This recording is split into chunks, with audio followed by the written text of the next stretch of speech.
Welcome to Black Money Daily, economic news from our point of view. We release a podcast every weekday at lunchtime, so don't forget to subscribe. And now here's the news.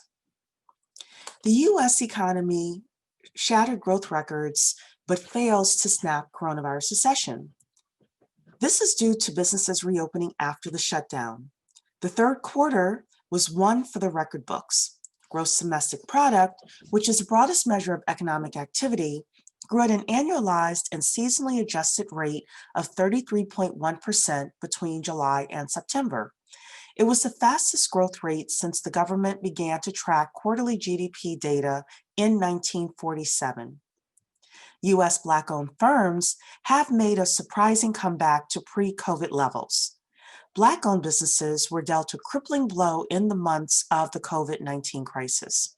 Yet we, as always, have rebounded to our pre-pandemic levels, according to research based on the U.S. Census Bureau data. Our business closings were twice that of white business owners over the summertime, but as of September, the number of Black business owners has climbed back to about 1.1 million nationwide, which is a 2% increase from February. But let's not celebrate too quickly, says Robert Fairley, an economics professor at the University of California, Santa Cruz. He says the data does not address whether the owners are actually making money or not. PayPal is investing $50 million in Black and Latinx-led venture capital funds. Earlier this year, Black Enterprise reported that PayPal had committed over $500 million towards advancing social change and closing the racial wealth gap within the United States.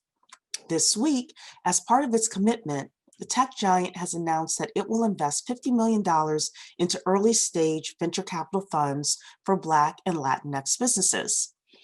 The investment will be distributed between or amongst 8 Black and Latinx-led venture capital funds, including Chinkonga Ventures, Harlan Capital, Precursor Ventures, Zeal Capital Partners, Slauson & Co., and the Fearless Fund, and another fund that was not named. The company will be collaborating with the venture funds in addition to investing directly into potential businesses through their fund, PayPal Ventures. They will also offer a 3-month fellowship for Black and Latinx graduate students each semester through PayPal Ventures to provide coaching and mentoring sessions. Buying Black may be more on trend than ever, but how do we celebrate and sustain Black businesses to ensure they are built to last?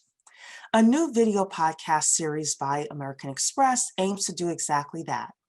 It's called Built to Last, and it's hosted by New York Times bestselling author, journalist, producer, and former editor-in-chief of Teen Vogue, Elaine Welteroth. The series, which launched Tuesday, aims to dive into the stories, history, and continued legacy of small businesses that shape American culture. As American Express tells us, it's an extension of its longstanding commitment to backing small and minority-owned businesses. The podcast features in-depth interviews with Black-owned small business owners who are thriving despite the challenges they face. Each episode honors the trailblazing Black entrepreneurs that paved the way for the business leaders of today. These conversations uncover and celebrate the stories, past and present, of Black entrepreneurship in America and seeks to inspire listeners to support Black-owned small businesses in their communities. The premiere episode features Pinky Cole, who is the CEO and founder of Atlanta's Slutty Vegan, the wildly successful plant-based burger chain, which opened its 3rd brick-and-mortar location last weekend in the Edgewood area of the city, is a remarkable CEO and has done amazing things during the pandemic.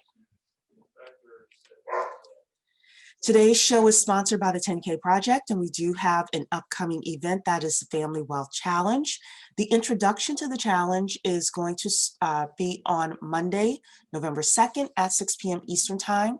You can visit the10kproject.com to register. There is no charge to attend. The USDA has issued billions of dollars in subsidies this year, but Black farmers are still waiting for their share.